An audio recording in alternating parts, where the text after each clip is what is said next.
So I sometimes have to remind myself that I actually have this extra channel precisely so I can just upload whatever I want and whine about life.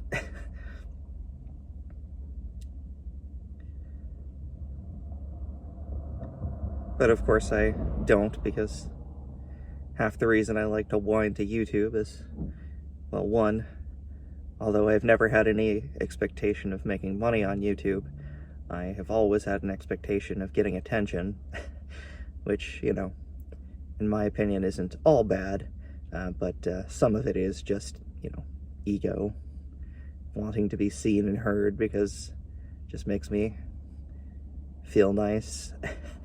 But there is also, of course, the fact that, you know, I want agency and want to be able to sway hearts and minds, but that's more a case of if I want people to, that's actually positive when I want people to appreciate the value of the scientific method. Whining, other than just encouraging people to empathize with all of their fellow humans in general, doesn't really achieve that. But of course, you know, you always feel better about your complaint if you feel like someone has heard it, because, well, they might not be able to do anything about it at the moment, but you know, it's, you know, stirring in their head instead of just yours, and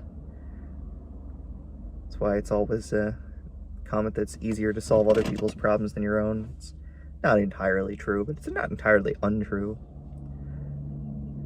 It's what human society is on some level. We all live together on Earth, and we solve as many of our own problems as we can, and when we can't, we get other people's help, and in turn, we do our best to help other people so that the wheel keeps on turning.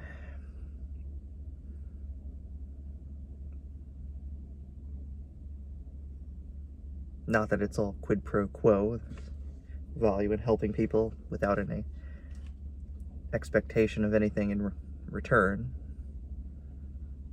But there's always the sort of, you know, indirect fact that, you know, if you help make the world a better place, well, that's the only place that you have to live is the world, so, you know.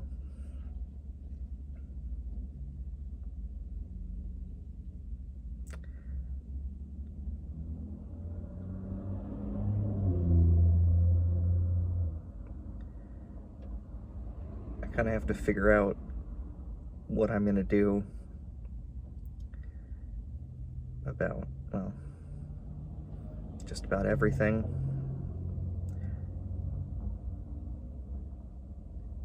It's like, at a certain point, my various whiny complaints about things are not going to do anything about looming crises like, well, possibly AI, which, good to know I was, you know, well, it's actually, not only was I right to be worried, I was actually, if anything, too optimistic. But, like, I don't know. It's not like my worries are all these you know, far-reaching things about the whole world. I do worry about that a lot, but a lot of it is just how that affects my life personally, which is negatively. It's like, you know, I care about the world writ large, and I care about other people as individuals, the ones I know personally as well. Again, I care about the world writ large with everybody in it, and I care specifically about the people I know personally, and I care about myself. Generally in the opposite order, of course, like most people.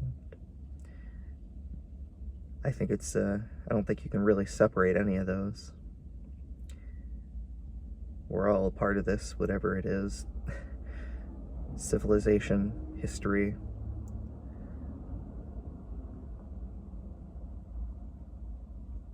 Whatever it means to be human, or to be conscious and sentient in general.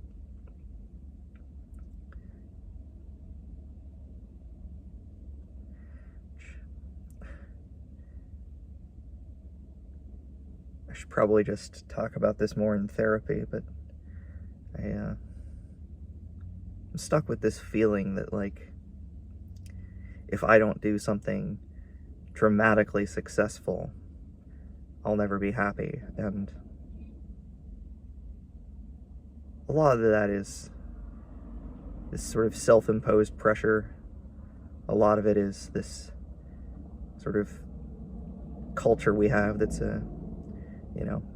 celebrates grandiose success and downplays just, getting stuff done every day.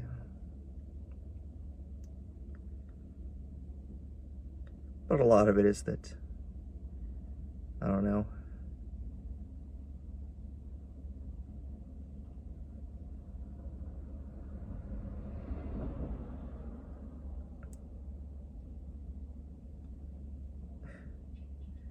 it's feeling that I'll never have the sort of connections, especially romantic ones, that I've wished for without doing something remarkable. When I say I've had a hard time I've actually had a good chance overall and make close friends, but I'm increasingly stuck with the feeling that I'll never have a romantic partner again unless I'm dramatically successful. But of course, it's not really true. It's just that I've always felt like I need to do something incredible for my life to be worthwhile. And to some extent, it's a self-fulfilling prophecy where it's like,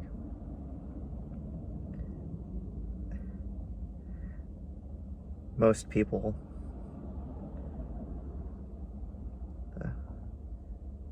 are invested in the future. For most people, that just takes the form of having children, raising them. I think that's a wonderful thing to do, but I've just never really felt like that was, pretentious it is, what I'm destined for.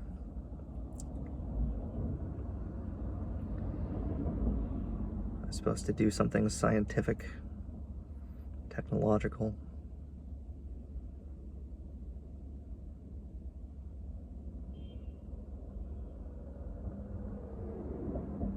I always wanted a partner that had the same goal until I had one, and that turned out to be my downfall.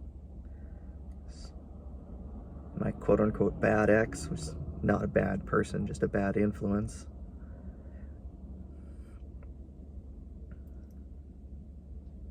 Now the ex that I really miss was the one that, well, that's the thing, is the one I really miss wanted to have children, but she also wanted to, make the world a better place in her own way. And that's why it almost worked, until I sort of ruined everything. So, anyways, this channel is for me griping and talking through things that I should mostly just talk through in therapy. But anyways, hopefully we're not all doomed. Hopefully I am not relegated to a life of misery. Not that being single is what makes me miserable. I mean, it doesn't help. I'm miserable because the world is in such a perilous state, and the fact that I'm romantically lonely just kind of throws salt in the wound. But I don't know. We'll see what happens here.